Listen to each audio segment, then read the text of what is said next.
Hi అండి, అందరికీ నమస్తే. Welcome back to my YouTube channel. It's me chikki. ఈరోజు నా రెసిపీ వచ్చేసి తెలంగాణలో ఎంతో ఫేమస్ అయిన సర్వపిండి నా స్టైల్లో ఎలా చేయాలో ఈ వీడియోలో చూపిస్తాను. ముందుగా నా ఛానల్ని చెక్అవుట్ చేసి నా రెసిపీస్ కనుక మీకు నచ్చినట్లయితే please do like, share and subscribe. ఇప్పుడు మనం వీడియోలోకి వచ్చేద్దాం. ముందుగా సర్వపిండి పెట్టుకోవాలంటే ఒక గిన్నె తీసుకొని అందులో తగినంత బియ్యం పిండి తీసుకొని అందులో మనకు తగినంత ఉప్పు, కారం వేసుకొని బాగా మిక్స్ చేసుకోవాలి.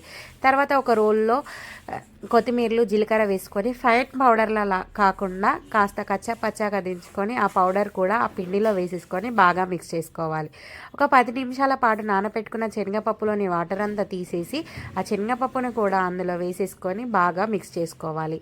తర్వాత ఒక 10 నిమిషాల పాటు పొట్టు తీసిన పల్లీలని కూడా నానబెట్టుకొని వాటర్ అంతా తీసేసి ఆ పల్లీలని కూడా వేసేసుకొని మనకి మంచిగా కలుపుకోవాలి. మనం ఎంత బాగా కలుపుకుంటే అంత బాగా వస్తుంది సర్వపిండి.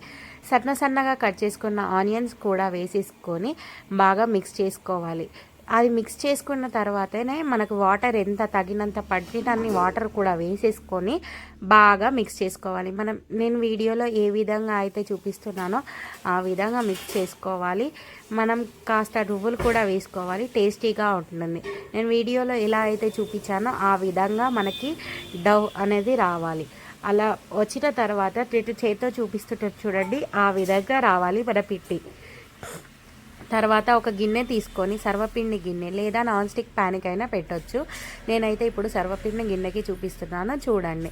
ముందుగా సర్వపిండి గిన్నెలో ఆయిల్ డ్రాప్స్ వేసుకొని నేను ఏ విధంగా అయితే ఎంతైతే పిండిని తీసుకున్నానో అలా పిండిని తీసుకొని రౌండ్ బాల్ చేసుకొని నేను వీడియోలో చూపిస్తున్న విధంగా ప్రెస్ చేస్తూ మనం సర్వపిండిని గిన్నె మొత్తం స్ప్రెడ్ చేసుకోవాలి.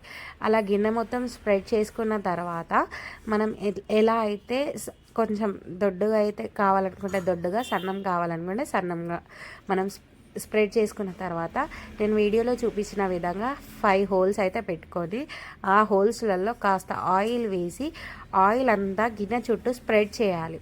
అలా స్ప్రెడ్ చేస్తే మన సర్వపిండి అనేది దానికదే మనం స్టవ్ పైన పెట్టినప్పుడు వచ్చేస్తుంది. మనకు ఎప్పుడైతే సర్వపిండి దానికి అదే వచ్చిందో అప్పుడే సర్వపిండి కుక్ అయినట్టు. మనం స్టవ్ ఆన్ చేసుకొని స్టవ్ పైన సర్వపిండి గిన్నెని పెట్టుకొని మూత కూడా పెట్టుకోవాలి. నేను ఇక్కడ వీడియోలో నాన్ స్టిక్ ప్యాన్ కూడా పెట్టాను, ఆ వీడియోని కూడా ఇప్పుడు వీడియోలో చూసేయండి. అలా నాన్ స్టిక్లో పెట్టుకున్న తర్వాత అది కూడా స్టవ్ మీద పెట్టి దానిపైన కూడా లిడ్ పెట్టాలి. మనం ఎలా పెట్టినా సర్వపిండి దానిపైన పక్కా లిడ్ పెట్టాలి.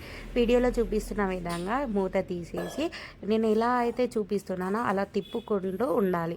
కాసేపు తిప్పుకుంటూ ఉన్న తర్వాత మనకి ఎప్పుడైతే సర్వపిండి ఆ బౌల్ నుండి సపరేట్ అవుతుందో అప్పుడే మన సర్వపిండి అనేది రెడీ అయినట్టు.